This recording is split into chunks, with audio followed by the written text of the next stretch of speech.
Ndugu wa Tanzania, na wasalimu kwa jina la Jamhuri ya Muungano wa Tanzania. Kazi na utu.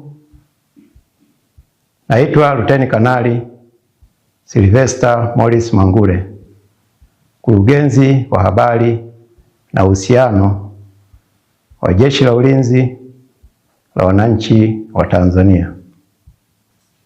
Ndugu wananchi, Jeshi la Ulinzi la Wananchi wa Tanzania linawajulisha wananchi kwamba hali ya mipaka ya nchi na usalama nchini ni shwari.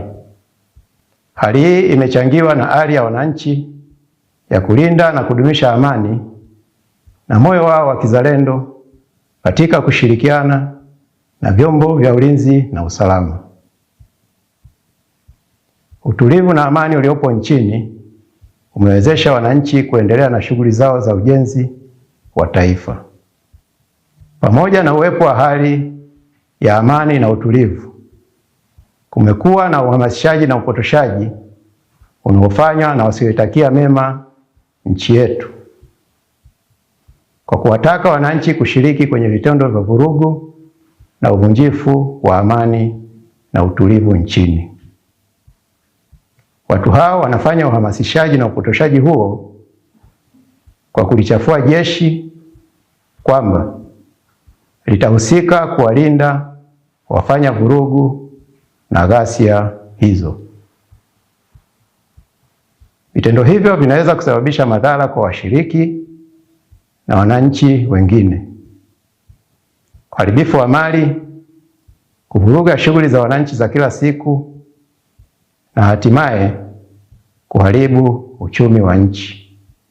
Ndugu wa Tanzania, jeshi linawasihi wananchi kupuuza wito wowote unaohamasisha kushiriki katika vurugu za aina yoyote.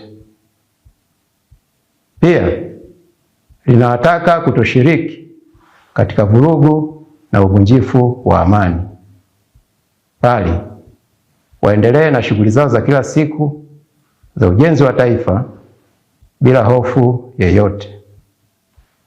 Jeshi halitasita kuchukua hatua stahiki kwa watakaoshiriki katika vurugu na uvunjifu wa amani, kwani ibara ya 147 kifungu kidogo cha pili kwenye mabano ya Katiba ya Jamhuri ya Muungano wa Tanzania ya mwaka 1977 pamoja na mambo mengine inalipatia jeshi jukumu la ulinzi na usalama wa nchi na wananchi wa Tanzania.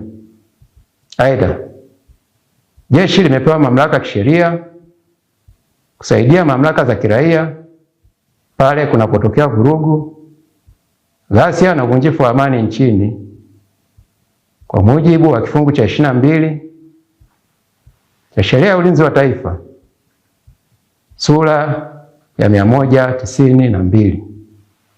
Ndugu wananchi, jeshi linaomba wananchi kutoa taarifa kwa viongozi wa vijiji au viongozi wa mitaa na vyombo vya ulinzi na usalama kuhusu uchochezi au viashiria vya uvunjifu wa amani ili kudumisha utulivu nchini. Aidha, jeshi linawahakikishia wananchi kuwa litaendelea kutekeleza majukumu yake ya ulinzi wa nchi, ulinzi wa katiba, ulinzi wa mamlaka ya nchi, pamoja na kusaidia mamlaka za kiraia kwa weledi, utii, uaminifu na uhodari wa hali ya juu na kwa kuzingatia viapo vyetu.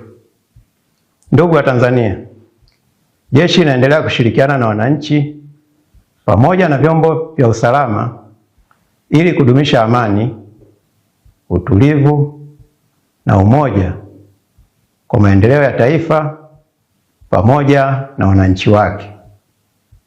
Asanteni sana.